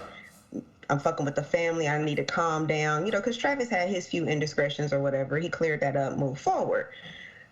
This Jackson situation, I just feel like he's struggling to find himself. He probably never had an opportunity to like set his own name. I mean, he maybe he doesn't excel at sports. I don't know like his whole little story, but if I was like, this is one of them situations where I don't condone fighting between siblings, but sometimes, you know, being the older sibling, you sometimes gotta have a conversation with your younger sibling. You know, I feel like this is one of those times where a conversation might need to be had because you can't fuck with my paper. They just need to give him a Whataburger and let him manage it, and maybe that can be his strength because Jackson out here, he fucking up. Well, I feel like he's trying. Like, I feel like that might be why he's got into the whole TikTok thing. Like, I've never seen his TikToks. If I saw this man on the street, I would have no idea who he was. But it seems like he has over 1 million followers, so I guess that seems like a lot of people for most things. So he must be trying to get his foot somewhere. But yeah, they need to give him something where he can actually make money, guaranteed. Like, give him a shop, give him something, give him a bar to run, something. Yeah. He's only 22 though, so he's still like a kid. But I feel like he is trying to find his way and figure out stuff for himself. But that's he's a little bit of a menace here in the city, like. Okay. We'll see him, you know, rolling around in the new Range Rover that Mom and Pops got. But I just noticed, like, during draft, he was not out and about. And I feel like all that was, like, very strategic. They probably had to tell him, like, all right, little one, sit your ass home. You know, you got court next week. We ain't got time for no foolishness. You can't be going up in there showing up with 2 and 3 things extra. So, I don't know. So this happened before the draft, like this incident? Oh, yeah, this happened way before the draft. But all of it's kind of rolling out. Gotcha. I think, the article is February 25th. February 25th. Oh, yeah. That's yeah. Mm-hmm. Okay. So, but even that, oh, man, he just be... Like, Patty and Patty Sr. and Patty Jr. need to sit this nigga down and be like, look, bro, you fucking with the brand. Like, I didn't even know that his daddy was a Major League Baseball player because that nigga just be in the... First of all, I don't fuck with Major League Baseball. I don't like baseball. But that nigga just be in the cut. And the only time you really see him is when Super Bowl time. Super Bowl time. Super Bowl time. That nigga, I'm smoking on that Joe Burrow. I'm smoking on that Joe Burrow. And we ain't heard from that nigga since. Jackson Mahomes need to follow that example and just be like, the only time we should hear from you is when it's the peak excellence of your brother and you out there with the family celebrating your brother's excellence. That's it, nigga. That is the only time I need to hear from you, nigga. Right, you ain't got nothing else to say otherwise. Yeah, nigga. Damn thing. Once again, that's just me though. So my brother make $400 million a year? Okay. Nigga, what else do you need to hear from Jackson Mahomes? I don't want to hear your analysis of the game. I don't want to, you know what I'm saying? I don't want to hear anything about what's going on. Like, so, bro, just sit back and chill. Hey, nigga, like, sit back and... Your name ain't Jackson Hewitt, nigga. I should not be hearing about you doing commercial breaks, nigga. Nope. Nope. But anyway, yeah, man. If all this is true, yeah, man. Be gone, nigga. You can't be snatching, grabbing niggas, women up. No. Yeah. So, be gone, nigga. Huh? Yeah, what I heard what did somebody say? Somebody said it. Yeah. People who got that fandom are weird, because I'm like, that looks like a setup. and like a setup where I'm like, nigga, it's a bar with a camera. That nigga grabbed a woman by the neck and started kissing her. And like she asked him to kiss her. All right. Why are they filming it? Because it's a security camera at a bar, nigga. Security camera. That's why we not friends. That's why we co-workers, nigga. Shit. That's why we co-workers. Yeah, 'cause that's exactly what it looked like. It looked like closed circuit TV. Yeah. But it also looked like she kept trying to make sure she knew where the camera was. So it seemed like she kept trying to make sure that she stayed in the camera angle so that it could be seen. Yeah. Cause he started pulling her back away, like into the darkness almost looked like. And she tried to stay right by that table, like she knew the camera was there. Yep. Right. She the bar owner. She know where all the. And she knows where the spot is, the hot spot. On the spot. Yep. All right, man. Tabs tabulated. World fucked up. Either the asteroid gonna come or the robot's gonna just put us all in tubes and make us batteries, nigga. One of the two things gonna happen. Or kill us all. That's what I'm saying. Well, you're gonna be in a tube. You're gonna be a battery. So you might as well be dead. Shit. And then when you die, it's gonna feed you to the babies. Right. And if y'all need a reference, watch The Matrix. Don't watch that fourth one. It's trash. They won't feed you to the babies. The babies will be cleaning up the mess afterwards because they'll be put to work. No, they in the tube too though. We just batteries for the. Gotcha. I mean, no. Well, you're right though. You're right though. Before the whole Matrix gets fully enveloped, you're right. We will be.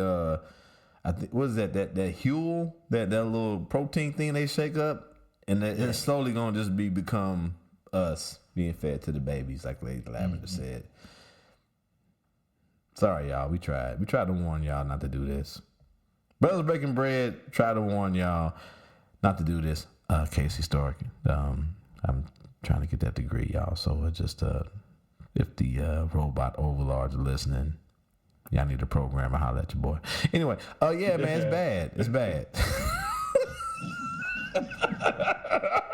You said you gonna sell your soul early. You just putting your bid out there. Hey, I'm like old boy in the first Matrix. That nigga said, "I know it ain't real, but it tastes good. Put me back in, nigga." Yes. I'm tired of floating around on this ship, eating whatever the fuck we eating every day. Right. Which is probably babies, like Lady Lavender said. Anyway, any caveats out there?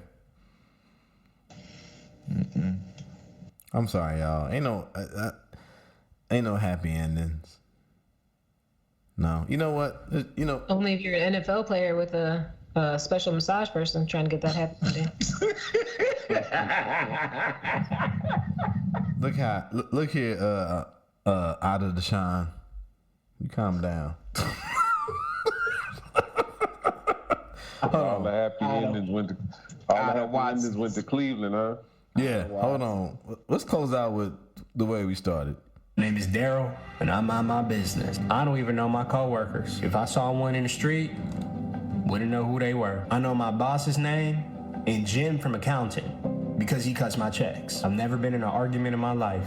I have found that you have to care to argue. I do not care. A common misconception is that I don't keep up with the news. I keep up with the news if it pertains to me. People think I'm not observant. I observe. It's just none of my business. My neighbor came knocked on my door angry, asking if I knew that there was a man sleeping with his wife every day. I told him I noticed there was a man that came to the house every day, but that's none of my business. He started yelling. I told him that man don't pay my bills, that man don't pay me, and he definitely don't marinate no chicken. Hey y'all, marinate chicken. What do that got to do with anything, y'all? Am I missing that? They ain't gotta do nothing. Hey, that nigga don't. Hey, man is of no use to him. The man he is no use. He is no use. Like he said, I listen to the news if it pertained to me.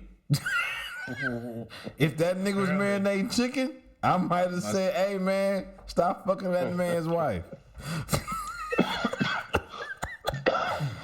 Anyway, oh shit. Like Lady Lavender said, man, the world ain't totally shit. There are young people out here doing great things. There are mentors out here trying to pave the way for young people to do great things. So it ain't totally lost, but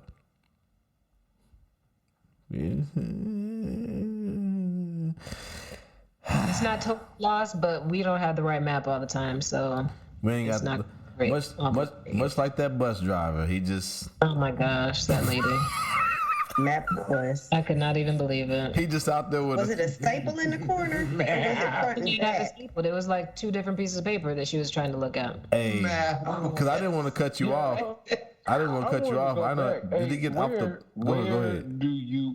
Where do you even go to print MapQuest? I don't know. That's my thing. I was like, I don't even know where she got this. Hey, Has she been holding on to this since like the early 2000s? It's not. I don't know.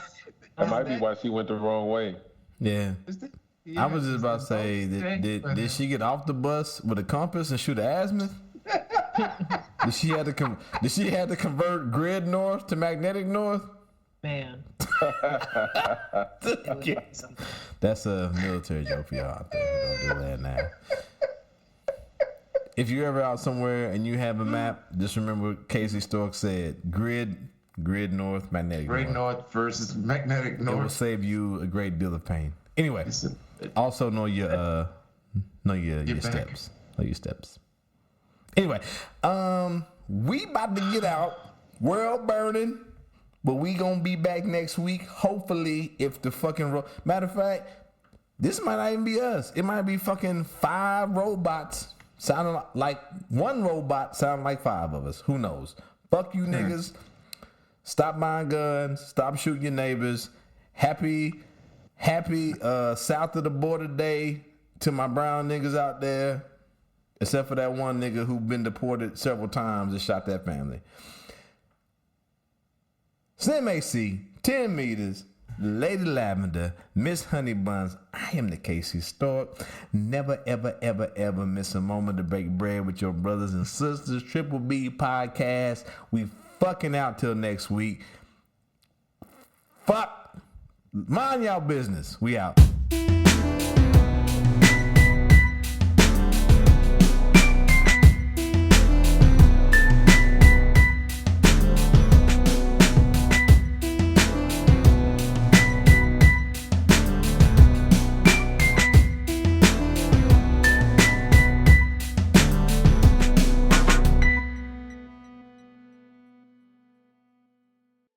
Break bread with your brothers whenever possible.